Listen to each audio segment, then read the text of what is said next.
46 таджикских студентов возвращены из города Ухань Китайской Народной Республики на родину. Самолет авиакомпании «Сомонэйр» сегодня в 6 часов утра приземлился в военном аэропорту Айни, расположенном в 15 километрах от Душанбе.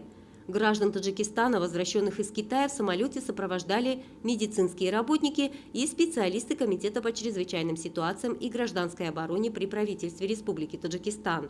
Отметим, что от имени правительства Республики Таджикистан китайской стороне в городе Ухань самолетом также был доставлен гуманитарный груз, состоящий из тонны медицинских санитарно-гигиенических принадлежностей.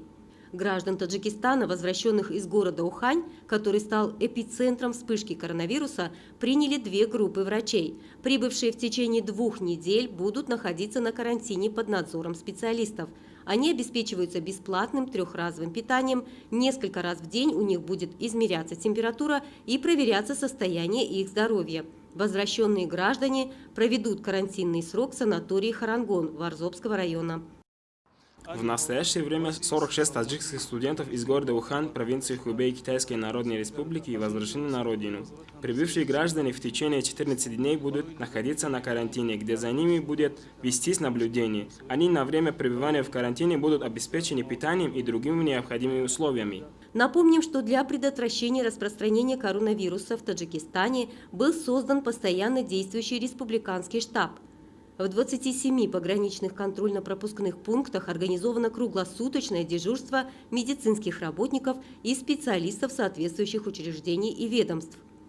Более 600 человек, прибывших из Китая в Таджикистан, помещены на карантин. Большинство из них являются студентами и предпринимателями, 47 – граждане Китая.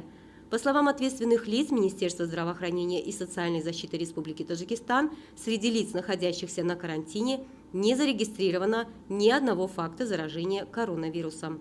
В социальных сетях распространяются также слухи о заражении коронавирусом через фрукты, в том числе через бананы. Вирусологи опровергают возможность заражения коронавирусом через фрукты. Инфекционисты и другие медицинские работники призывают не верить глупым слухам и черпать информацию из официальных источников. Тем более, что в Таджикистан в настоящий момент не поступают бананы и другие фрукты из Китая. Зумрат Файзиева, Рано Азизи, телевидение Таджикистан.